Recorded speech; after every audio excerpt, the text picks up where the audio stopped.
Bây giờ trong cái lớp 3 này anh chị em có những công thức đặc biệt nhất là công thức kích thích tế bào gốc ở cấp 3. Nếu anh chị em ở dưới độ tuổi là dưới 39 tuổi, dưới 40 tuổi đó thì anh chị em sử dụng công thức kích thích tế bào gốc cho chính mình. Thì anh chị em sẽ được coi cái độ tuổi của mình 12 tới 18 tuổi, 19 đến 39.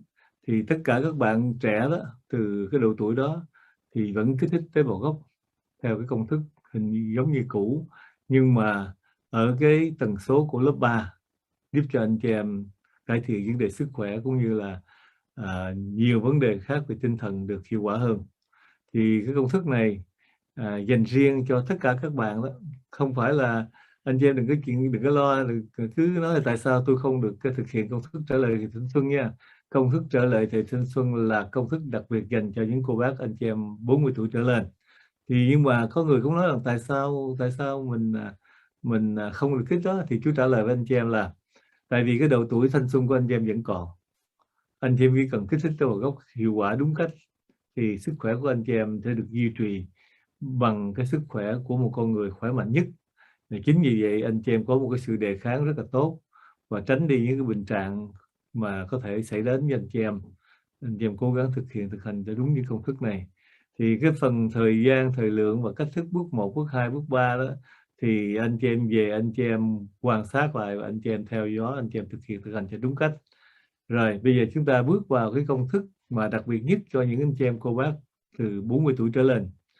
Thì chứ anh chị em cô bác biết rằng khi cái độ tuổi của chúng ta khi mà lớn lên rồi đó thì nó sẽ bị lão hóa, sức khỏe càng ngày càng xuống rồi hoài chứ không có lên được. Anh chị em có thể có tiền có bạc có thể mua linh đơn nhiều dược để uống để khỏe, nhưng mà nó duy trì thời gian ngắn thôi và sau đó lại bệnh tiếp. Rồi nếu mà anh chị em dùng những cái loại thuốc mà gọi là mắc tiền mà lại mà gọi là mạnh mẽ đó, thì sau khi anh chị em hết thuốc rồi cái tế bào của anh chị em nó cạn kiệt năng lượng, anh chị em quể quải và mệt mỏi hơn nữa.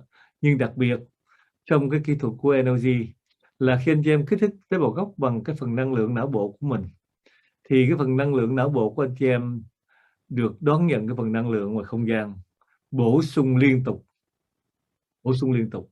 Mỗi ngày anh chị em thực hiện một lần, bổ sung liên tục cái phần đó và sức khỏe của anh chị em nó sẽ trở lại một trạng thức khỏe mạnh. Thí dụ bây giờ anh chị em 40 tuổi thì anh chị em có thể trở về 39, 35, 30, rồi có thể trở về 20 tuổi không chừng, ít nhất là khoảng nửa đoạn đường đó. Rồi giờ anh chị em 40 tuổi, 50 tuổi, 60 tuổi, 70 tuổi, 80 tuổi, thậm chí là 90 tuổi thì sao đây? Cái kỹ thuật này anh chị em chỉ cần có cái độ tuổi để anh chị em có thể hiểu và anh chị em đọc được những cái ý nghĩa trong cái này là anh chị em thực hiện được rồi. Mặc dù là tuổi anh chị em 90 tuổi hoặc hơn nữa, không có gì trở ngại, nhưng là phải làm sao nhớ được. Còn nếu mà những cô bác mà 90 tuổi đó, 80 tuổi, 90 tuổi mà không còn trí nhớ nữa, thì những anh chị em trong gia đình đã giúp cho chú điều này, gửi năng lượng hỗ trợ chữa lành cho những cô bác anh chị em lớn tuổi đó trong một thời gian 1 tuần, 2 tuần, 5 tuần, 7 tuần, 1 tháng, 2, 3 tháng không chừng, cho đến khi nào cái trí nhớ trở lại thì anh chị em mới yêu cầu ông bà mình tập kích thích tế bào gốc trở lại thời kỳ thanh xuân thì mới có hiệu quả cao hơn nhé. đó là đó là những cái kỹ thuật mà anh chị em lưu ý giùm chú cho những cô bác lớn tuổi bị mất cái trí nhớ, không có nhớ, không làm được gì, không làm trúng, mà không làm trúng thì không có đạt được hiệu quả. Vì vậy nhờ sự hỗ trợ của anh chị em trong những bước đầu tiên giúp cho ông bà mình, những người lớn tuổi có được một cái trí nhớ trở lại, để rồi từ đó minh định được ra cái sự việc mình phải làm cái gì và đọc công thức cho trúng, thời gian cho trúng. Chứ không khéo bây giờ anh chị em nói giờ đưa cho ông bà mình đọc và ông hồi không nhớ, rồi không nhớ không biết ông ngồi để làm gì nữa, rồi tự nhiên cái nó phí thời gian. Mà anh chị em nói là ông đã tập rồi phải tập đúng, mà đúng thì mới có hiệu quả, mà tập không đúng thì không được là lạc gì hết. Vậy chú nhờ anh chị em, những con cháu có những ông bà lớn tuổi có bị bệnh nền hoặc là trí tuệ không được minh mẫn lắm trong thời điểm này, thì nên hỗ trợ giúp đỡ cho những người thân của chúng ta được cái sức khỏe tốt trở lại, một trí nhớ vẹn tròn trở lại, và sau đó khuyến khích tập cho nó đúng cách thì cái sức khỏe nó sẽ trở lại tốt lắm. Một số anh chị em lớn tuổi đó thì cái sự trở lại nó từng bước một, và trước tiên thì anh chị em cố gắng vừa tập công thức vừa chữa lành. Còn nếu mà chữa lành anh chị em thiếu tự tin thì anh chị em có thể nhờ những anh chị em lớp cao hơn trong ban phụng sự, hoặc là trong tương lai gần thì chú có một số anh chị em tình nguyện đó, thì anh chị em tình nguyện thì chú sẽ để tên anh chị em trên cái website. Anh chị em ở khu vực nào, anh chị em muốn chọn người nào anh chị em chọn, thì những người đó sẽ có cái khung thời gian nào đó phù hợp để giúp anh chị em cô bác lớn tuổi có nhu cầu cần thiết về vấn đề sức khỏe. Đó là trong chú đã nhận được rất nhiều, nhưng mà bây giờ thời gian nó hạn hẹp quá, cái sự việc đó cũng chờ một số những anh chị em trong phụng sự để sắp xếp, để đưa anh chị em nó lên website cho nó đúng. Rồi anh chị em nhờ những anh chị em đó nhớ giùm chú nha, nhờ những người có khả năng thật sự, nhờ những người mà NOC chọn lọc và đưa lên danh sách, để anh chị em không bị lầm lẫn. Đôi khi anh chị em chọn những cái người, nhiều người lắm chú thấy, về nhiều người cũng học rồi nhưng mà về không tập không làm cho đúng, nhưng mà cứ nghĩ mình lúc nào cũng hay á. Rồi anh chị em mời những người đó hướng dẫn và hỗ trợ cho anh, sẽ thấy sức khỏe anh chị em nó trở lại từng bước một. 80 tuổi thì 1 tháng sau, 75 2 tháng sau trở về 60, 3 tháng sau trở về 50, rồi 6 tháng sau đạt được cái nguyện vọng của mình. Thì bây giờ anh chị em thấy cái việc đầu tiên là anh chị em hợp nhất energy linh quang vũ trụ kỷ nguyên mới lớp 3 trở về thời kỳ thanh xuân. Anh chị em chọn cho chú một cái độ tuổi từ 16 đến 29. Nhớ nha, 16 đến 29, chọn cái độ tuổi nào cũng được hết. Anh chị em bây giờ anh chị em nhớ lại nè, bây giờ tôi nhớ tôi hồi đó tôi 16 tuổi tôi khỏe nhất, thì anh chị em chọn 16. Anh chị em nhớ là anh chị em 18 tuổi thì anh chị em chọn 18. Anh chị em nhớ là 28 29 tối đa chứ đừng có qua 30. Thì anh chị em mặc dù anh chị em 80 tuổi 90 tuổi nhưng mà anh chị em vẫn chọn con số 16 đến 29 cho chú. Đến cho rõ nha, 16 đến 29 là cái độ tuổi mà cái tế bào nó còn hoạt động, nó còn phát triển. Còn anh chị em chọn cái độ tuổi lớn quá, tế bào nó lúc đó nó hết phát triển rồi, nó hết phát huy được rồi. Vì vậy trở thì thanh xuân là phải ở trong cái độ tuổi, chọn những cái khung thời gian mà tế bào anh chị em nó còn đủ những cái khả năng để nó trở lại được. Và anh chị em nhớ chọn cho chú. Bây giờ anh chị em có một cái thời gian là anh chị em có thể chọn được 3 lần trong một cái tháng. Anh chị em sau tháng là anh chị em đừng có chọn nữa. Bây giờ anh chị em nhớ là ví dụ như bây giờ nói tôi nhớ tôi hồi đó 17 tuổi, lúc là tôi mạnh nhất á. Rồi các anh chị em tập 1 tuần 2 tuần, các anh chị em thấy chưa được khả quan lắm, các anh chị em sợt nhớ là chết rồi, hồi đó không phải 17 tuổi mà lúc đó 21 tuổi mới khỏe. Rồi cái mình chọn cái 21, đổi qua chọn 21. Rồi sau một thời gian anh chị em còn thấy là chưa đúng nữa, anh em nói chết rồi, hồi đó mình 16 tuổi mình mới khỏe mà, 17 tuổi là thấy bị trở ngại chút xíu rồi đó. Thì anh chị em trở về 16 tuổi, giờ thôi đừng đổi nữa, đổi 3 lần là đừng đổi nữa. Mà nếu anh chị em giỏi, anh chị em chọn 1 lần thôi, đừng đổi nữa. Cố gắng suy nghĩ thêm coi hồi xưa tới giờ đó, cái độ tuổi mình đó từ 16 đến 29, cái độ được. Anh chị em phải cố gắng giùm chú chọn ra mình một cái độ tuổi thích nghi nhất và chuẩn mực nhất, rồi anh chị em theo đó anh chị em tập.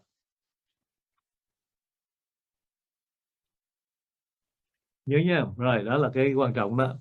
Rồi khi anh Con chị em sao con con hỏi thêm chút xíu về độ tuổi, tại vì có hôm trước những lớp 3 trước á, có những chị á, những anh chị là phải qua 30 từ lúc đó mới thấy khỏe, còn lúc mà nhỏ nhỏ á, cứ bị đau ốm hoài cho nên là không có dám chọn trong độ tuổi 16 đến 29. Cho nên ừ. chú có thể nói thêm điều này một con để mọi người yên tâm. Thì bây giờ chú nói anh chị em rồi, anh chị em tưởng tượng nhiều quá thôi. Thì chú chọn là chọn cái độ tuổi, cái tế bào của anh chị em nó còn phát triển đó. Tại vì anh chị em bây giờ anh chị em cũng pre-program lại đó, cũng như là mình điều chỉnh lại đó. Mà anh chị em điều chỉnh vào cái thời kỳ mà tế bào của anh chị em hết sức rồi, bắt đầu 30 là tế bào của anh chị em nó đứng lại và nó xuống cấp rồi. Có nhiều 27 tuổi là nó xuống cấp rồi, 28 tuổi là 28 29 tuổi là xuống cấp rồi. Thì giờ chúng ta lấy một cái sự trung bình của nó là 29 tuổi. Thành ra chú khuyên anh chị em đó đi theo cái sự hướng dẫn mà chú đã gạn lọc, chú đã nghiên cứu nó kỹ lưỡng rồi. Thành ra anh chị em theo cái khung đó đi, còn nếu anh chị em muốn vượt qua chút xíu cũng không sao đâu. Tại vì đôi lúc anh chị em đặt niềm tin vào cái lĩnh vực đó, nhưng mà anh chị em biết rằng cái niềm tin của anh chị em á, nó là một cái giá trị lớn đó. Khi chúng ta làm cái gì chúng ta cũng phải có niềm tin, nhưng mà cái niềm tin của chúng ta nằm ở trong cái sự phù hợp, trong cái sự mà nó còn phát huy phát triển được. Còn niềm tin của chúng ta nó ngoài cái phạm vi phát huy phát triển rồi thì nó khó lắm, nó khó trở lại lắm. Cũng như có những cô bác đã từng nói với chú rằng đây, tôi 80 tuổi mà tôi chọn về á, trẻ quá nó kỳ lắm. Không, cái này không phải mình trở về cái vị trí trẻ như vậy được. Cái thể xác chúng ta có thể trẻ được 5 tuổi, 10 tuổi, 20 tuổi, nhưng mà ý chú nói là thanh xuân đây, bằng thanh xuân bằng cái năng lượng của sức khỏe mà chúng anh chị em đi đứng đó, chứ không phải cái độ mà 80 tuổi mà về 20 tuổi thì trời ơi, chú làm giàu lẹ rồi. Tất cả bà con lại chung tiền cho chú để làm cái học để mà trẻ trung này rồi, thấy không? Thành ra anh chị em phải hiểu cái giá trị của thời thanh xuân là cái năng lượng trong cơ thể chúng ta. Còn cái sự già lão hóa của tế bào nó sẽ trẻ trung trở lại, nó sẽ giảm trở lại, thay vì chúng ta sẽ tiếp tục già thì giờ nó già chậm hơn, hoặc là nó sẽ trở lại một chút xíu, thụt lùi lại 10 tuổi 20 tuổi rồi sau đó nó già tiếp đó. Thì anh chị em chọn dùm chú những cái điều đó. Thì cái phần bước 1, bước 2, bước 3 đó anh chị em có công thức, anh chị em đọc và anh chị em thực hiện rồi. Còn công thức từ chữa lành thì công thức chữa lành đó, anh chị em thấy là nó có rất nhiều những bệnh trạng của chúng ta, rất nhiều lắm.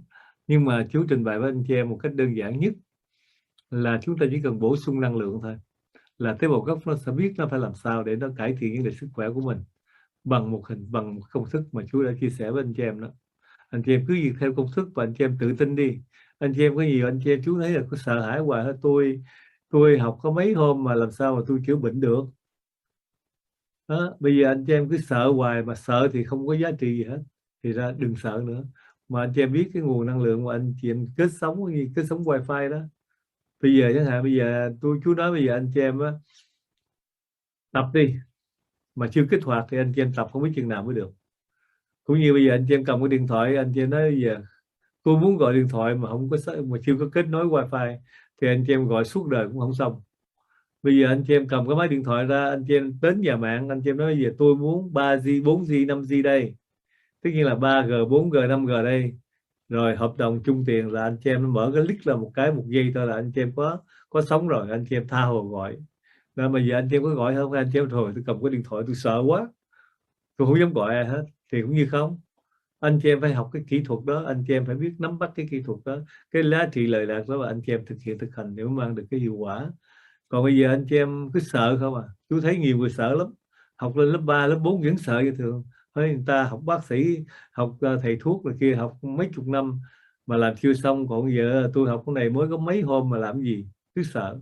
Nhưng mà anh chị em quên rằng cái việc kích hoạt của chú giống như một người kỹ thuật viên vậy đó. Chỉ cần kết nối anh chị em cái là anh chị em có sống wifi liền. Mà anh chị em đừng có sống wifi rồi anh chị em đừng có sợ. Còn cái việc mà kết nối thì đã làm xong bởi một cái kỹ thuật viên rồi. Còn chú cũng như kỹ thuật viên, chú kết nối anh chị em xong rồi đó. Còn cái phần còn lại là anh chị em sử dụng như thế nào cho nó mang được cái giá trị hiệu quả. Vì vậy anh chị em phải hiểu cho thật rõ.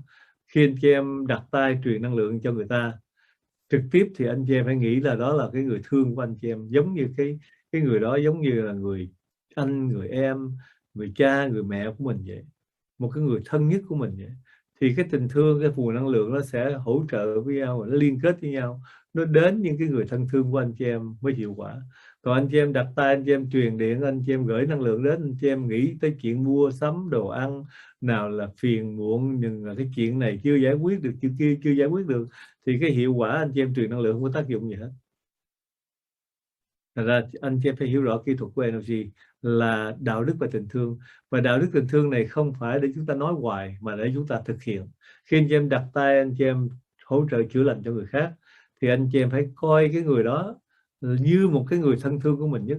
Mà cái người thân thương của anh chị em chỉ bệnh thì anh chị em có muốn họ khỏe không? Chắc chắn là có. Nhưng giờ đây anh chị em có cái kỹ thuật rồi, nên anh chị em chỉ cần đặt tay vào cái trung tâm, anh chị em gửi năng lượng vào cái trung tâm tiếp thu năng lượng với cái tình thương yêu tha thiết mà anh chị em có đó.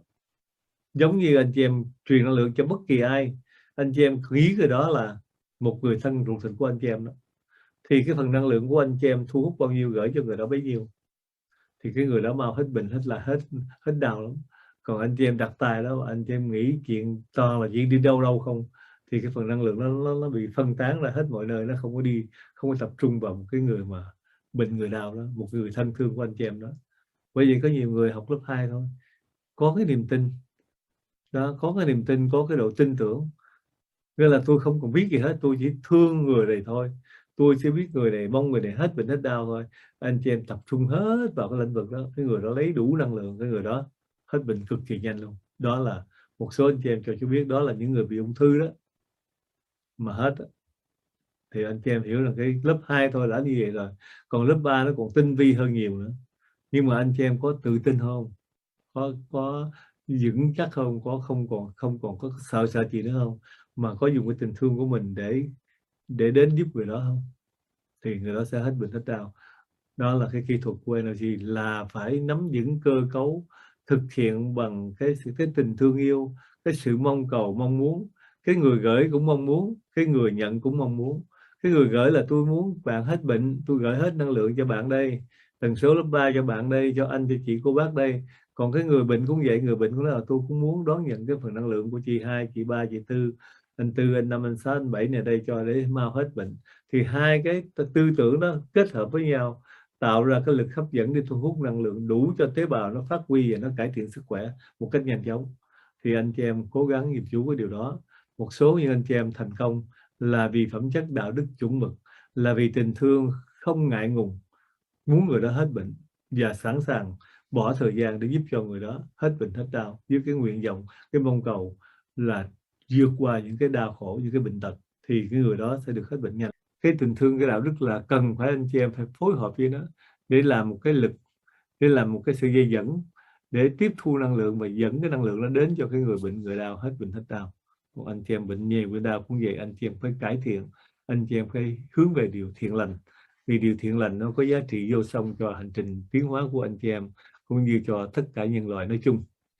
Đây là công thức tăng chiều cao. Một số anh chị em cho chú biết đó, cái công thức này nó hiệu quả lắm. Tại vì đôi lúc chúng ta lớn tuổi thì chúng ta đâu cần tăng chiều cao làm gì, nhưng mà nó có một cái giá trị khác, là nó giúp cho cái phần tủy xương của anh chị em, giúp cho phần xương của anh chị em nó không bị uốn khúc, nó không có bị rút ngắn trở lại, nó không có bị tổn thương, bị dễ gãy, nhiều hình thức khác nữa. Thì bây giờ anh chị em cứ tập cái công thức tăng chiều cao đi, nhưng mà anh chị em chỉ cần tăng 1 mm hay là 1 phân thôi. Mà anh chị em nói tăng nhiều thì nó sẽ đau. Còn nếu anh chị em thật sự muốn tăng chiều cao thì anh chị em đưa ra cái tư tưởng về tôi muốn tăng 2 phân, nhưng mà thật sự anh chị em muốn tăng 5 phân, thì đây giờ tôi muốn tăng 5 phân, nhưng mà giờ anh chị em tăng 1 phân 2 phân trước thôi. Anh chị em nói mà anh chị em tăng 5 phân là anh chị em bị đau lắm. Anh chị em nhất là lớn tuổi đó, 60 tuổi, 70 tuổi, 80 tuổi, 90 tuổi, anh chị em nói, anh chị em nằm, anh chị em tập, anh nói tôi muốn tăng 1 mm thôi, 1 phân thôi, thí dụ. Thì anh chị em cứ nghĩ như vậy đi, thì cái phần xương của anh chị em mới được bổ sung năng lượng.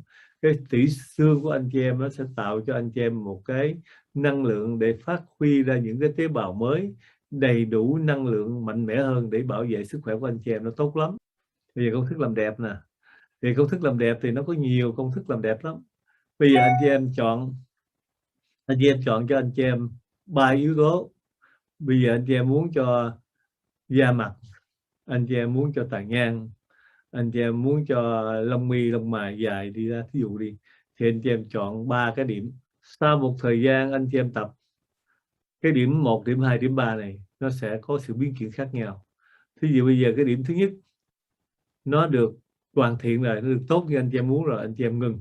Anh chị em lấy một cái điểm khuyết nào đó, anh chị em bỏ vô cái điểm số 1 này với một cái tư tưởng tập trung nha. Chứ anh chị em là làm đẹp mà anh chị em nghĩ tới cái giận người này ghét người kia không là không có giá trị gì hết. Mình phải thương yêu mình đúng cách, mình phải thực hiện đúng cách đó. Ví dụ giờ anh chị em cho con anh chị em uống một bình sữa phải mất 5 phút, 6 phút, 10 phút, mà anh chị em không đưa bình sữa vô miệng con em, con của chúng ta để cho nó uống sữa thì nó đâu có được giọt sữa nào đâu, phải không? Thành ra cái việc mà tập trung là một cái điều tối quan trọng trong kỹ thuật của NLP để đạt được cái hiệu quả. Và chính vì vậy trong cái lớp 1, lớp 2 và lớp 3 này, cái bước đầu tiên mà chú trình bày với anh chị em là anh chị em phải làm chủ cái thể xác của anh chị em, là phải mở mắt. Và khi anh chị em làm được rồi đó, thì bây giờ anh chị em bắt đầu anh chị em đem ra sử dụng nè. Anh chị em điều khiển cái phần năng lượng đi đến đâu thì năng lượng sẽ đến đó. Thì anh chị nhớ đây là những cái kỹ thuật mà anh chị em tác động bằng năng lượng, phải cần cái thời gian dài, chứ không phải là ngày hôm nay anh chị em tập trong tuần này các anh chị em được liền đâu. Anh chị em phải có sự kiên nhẫn và bổ sung năng lượng, điều khiển tế bào, tăng chiều cao. Rồi thanh lọc cơ thể. Thanh lọc cơ thể thì hình thức thanh lọc cơ thể là nó còn có một cái giá trị lớn hơn nữa mà chú không muốn nói với anh chị nhiều. Bây giờ cái vấn đề mà anh chị em khó ngủ nè, anh chị em thấy cơ thể anh chị em bồn chồn, bây giờ anh chị em năng lượng nhiều quá, thì về công thức mà thanh lọc cơ thể anh chị em giống như là máy quét vậy đó. Anh chị em hình dung năng lượng từ ngoài không gian theo công thức này, bước 1, bước 2, bước 3. Thì anh chị em hình dung từ cái phần ngoài của cái não của anh chị em nha, từ phía ngoài đó một chút xíu đó, anh chị em đi từ xuống dưới chân anh chị em, thoát ra ngoài luôn. Rồi từ dưới chân của anh chị em đi ngược từ dưới chân lên đầu gối, lên bụng, lên vai, lên đầu, rồi cái ra ngoài luôn. Đó là hình thức anh chị em thanh lọc cơ thể bằng năng lượng, gửi năng lượng vào trong cơ thể, trong cái phần xương của anh chị em đó nha, trong cơ thể anh chị em, chứ đừng nghĩ ngoài không nha. Anh chị em phải thanh lọc từ cái phần não bộ của anh chị em đi xuống cơ thể của anh chị em, qua xương trong lòng ngực của anh chị em, qua xương sống của anh chị em, qua cái xương đùi của anh chị em, hình dung ở trong cơ thể của mình. Đó, thì nó đưa anh chị em vào cái giấc ngủ dễ lắm, và giúp cho cái trạng thái hệ thần kinh của anh chị em nó ổn định, và anh chị em thấy thoải mái vô cùng. Bây giờ anh chị em cảm hóa người thân, thì cảm hóa người thân hình thức nào đây? Ai là người anh chị em có thể cảm hóa được? Thì chú trình bày với anh chị em, trong một cái gia đình có những sợi dây thiêng liêng giữa cha, giữa mẹ, với ông bà tổ tiên ở ngoài hai bên, và con cháu thì nó có cái sự liên hệ thiêng liêng đó. Thì chính vì cái sự thiêng liêng này thì chúng ta mới ảnh hưởng được những cái người thân của chúng ta. Và chú trình bày trước khi anh chị em muốn thực hiện công thức cảm hóa người thân này, thì anh chị em về anh chị em tập cái phần xương sống của anh chị em, từ não bộ đến cái phần xương sống của anh chị em được ấm áp liên tục trong 3 hôm. Phải liên tục nha. Tức như là ngày hôm nay anh chị em tập công thức trở lại thì thanh xuân, kích thích tế bào gốc, là phần ấm áp được liên tục trong 5 phút 30 giây. Ví dụ bây giờ anh chị em có chồng ham uống rượu, bỏ bê, gia đình không lo lắng, hút thuốc, toàn là những chuyện xấu không, thì anh chị em mới giúp được. Chứ chồng anh chị em đã tốt rồi đó, mà anh chị em muốn chồng anh chị em tốt hơn nữa thì phải cẩn thận nha. Chúng ta phải có sự công bằng, chúng ta có sự tương trợ lẫn nhau, mà đừng có ý lại, đừng bắt người ta phải làm quá đáng. Thì cái cảm hóa người thân là cảm hóa những cái tính hư tật xấu, để cái người đó trở về một cái người tốt lành, thiện lành, để mái ấm gia đình được có. Hình dung cho người chồng mình nói về: anh ơi, anh thương anh thương em, anh thương con gia đình, anh đừng có đi uống rượu nhiều nữa, một tuần uống ra một lần với bạn bè đủ rồi. Còn anh say xỉn hết ngày này qua ngày nọ, anh không có giúp được cho bản thân anh, cũng không giúp được gia đình, không giúp được cho con cái, thì anh làm ơn anh lắng nghe những cái lời tâm tình của em gửi đến anh đi, thay đổi đi. Đó. Thì anh chị em gửi những cái tư tưởng của anh chị em đến cái người thân của anh chị em như vậy liên tục, một ngày một lần. Rồi sau đó thì anh chị em cứ việc làm, nhưng mà anh chị em nhớ đừng có cho ông biết nha. Và anh chị em phải kiên nhẫn, và anh chị em làm chừng nào cái người chồng mình ý thức. Rồi anh chị em phải dùng những cái lời lẽ nhẹ nhàng thương yêu. Hồi xưa giờ là thí dụ ông đi nhậu về, anh chị em tức mình, anh chị em hay la lối lắm, nhưng bây giờ anh chị em giải thích: anh này uống rượu nhiều. Thì anh chị em có thể gửi năng lượng cảm hóa cha mẹ chồng, cha mẹ vợ, cảm hóa những người nội ngoại hai bên ruột thịt mình được hết. Rồi còn đặc biệt cái nữa là trong công ăn việc làm, anh chị em phải trực tiếp đối diện đó. Ông chủ mình thí dụ như ông khó tánh quá, ông không cho mình lên lương, mà mình là phải là nhân viên đàng hoàng nha. Mình là nhân viên, mình không có làm chuẩn mực, mà kêu ông lên lương là ông đuổi mình luôn đó. Thì anh chị em thấy có cái sự không công bằng. Anh chị em bỏ công bỏ sức nhiều quá mà ông không biết nghĩ tới, thì anh chị em cầu nguyện, nói với ông, nói thầm thôi, không phải nói trực tiếp với ông. Thì cái cách mà anh chị em cảm hóa người thân và giúp cho những cái môi trường sống xung quanh có sự liên hệ mật thiết với công ăn việc làm của anh chị em, thì anh chị em làm được, để cho cái sự làm việc được cải thiện tốt hơn, cái sự thông cảm với nhau được an lành hơn. Thí dụ giờ anh chị em muốn ông chồng bớt uống rượu, bớt hút thuốc rồi, thì nó dễ quá rồi. Anh chị em cứ việc lặp lại nha. Anh chị em trong 5 phút 30 giây này, anh chị em đọc lại: em muốn anh thương gia đình, bỏ rượu, bỏ thuốc, và nhớ rằng đây có sự ảnh hưởng sức khỏe không tốt cho anh nữa, thì anh bỏ rượu, bỏ thuốc giùm em đi, em thương anh rất nhiều. Em mong rằng cái cuộc đời này chúng ta sẽ đi suốt cái đoạn đường này bên nhau, hỗ trợ lẫn nhau để có hạnh phúc tốt. Ví dụ như nhiều cái gì anh chị em thấy hạnh phúc anh bổ sung vô, anh thấy cái gì mà anh chị em thấy vui anh chị em để vô cũng được, chứ không nhất thiết là một câu gọi là ngắn gọn là anh ơi bỏ thuốc đi, mà anh chị em có thể bổ sung vào nhiều cái khái niệm, nhiều cái tư tưởng để cho cái người chồng mình thấu hiểu. Thì anh chị em ít thì anh chị em cứ lặp lại cái đó hoài cho hết 5 phút 30 giây. Còn nếu mà nhiều anh chị em ghi xuống tờ giấy, anh chị em đọc một lần cái hết 5 phút rồi đó. Thành ra chúng ta phải là một người chuẩn mực, đạo đức, thiện lành thật sự, thì chúng ta mới nhờ cái nguồn năng lượng phối hợp với nguồn năng lượng không gian để gửi đến cảm hóa người thân của chúng ta mới được. Đó, cái nguyên tắc và kỹ thuật. This is the hand positioning guide for supporting conditions related to the nervous system of the brain, such as Parkinson's disease, stroke, and autism. In the first month, you perform 2 parts consecutively for a total of 7 minutes. The first part is 3 minutes and 30 seconds, and the second part lasts 3 minutes and 30 seconds. Please note that this is the duration for those who are 13 and above. The duration of the section follows the age of the recipients. Remember to read the instruction carefully before performing this formula. Where to put your hands and maintain the energy in these 2 parts. You can read step 5. Pray for all spirit souls to return to the energy source of the universe, either at the end of 2 parts or at the end of each part. This can be practiced indirectly or directly, using the healing for one person formula.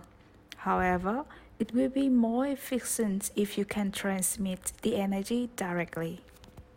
If you are a Buddhist, you think of Buddha. If you are a Christian, you think of Jesus. Muslim, you think of Muhammad. You think of your ancestral grandparents, relatives, of all the caring, loving spiritual beings related to you.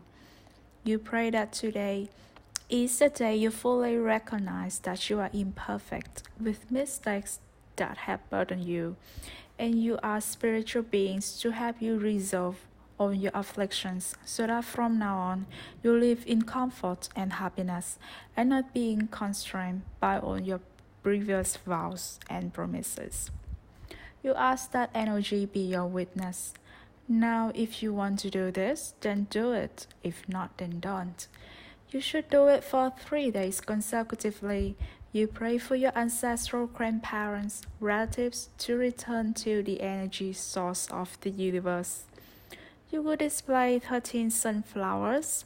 They fully represent all the noble qualities. The yellow represents the energy source of the Creator. The pink in the middle represents the happiness of a family. The multiple seeds represent humans' existence. Our humanity is in there. The sunflower represents us turning toward a bright light, toward a noble truth, toward loving kindness, so that we can show our love. You can display a vase of sunflowers on the altar and practice this formula. If there is no altar, then you can use any formal serene area. It is up to you whether to use the incense or candles, because spiritual beings are not concerned with humanity's material practices, but are only concerned with your sincerity.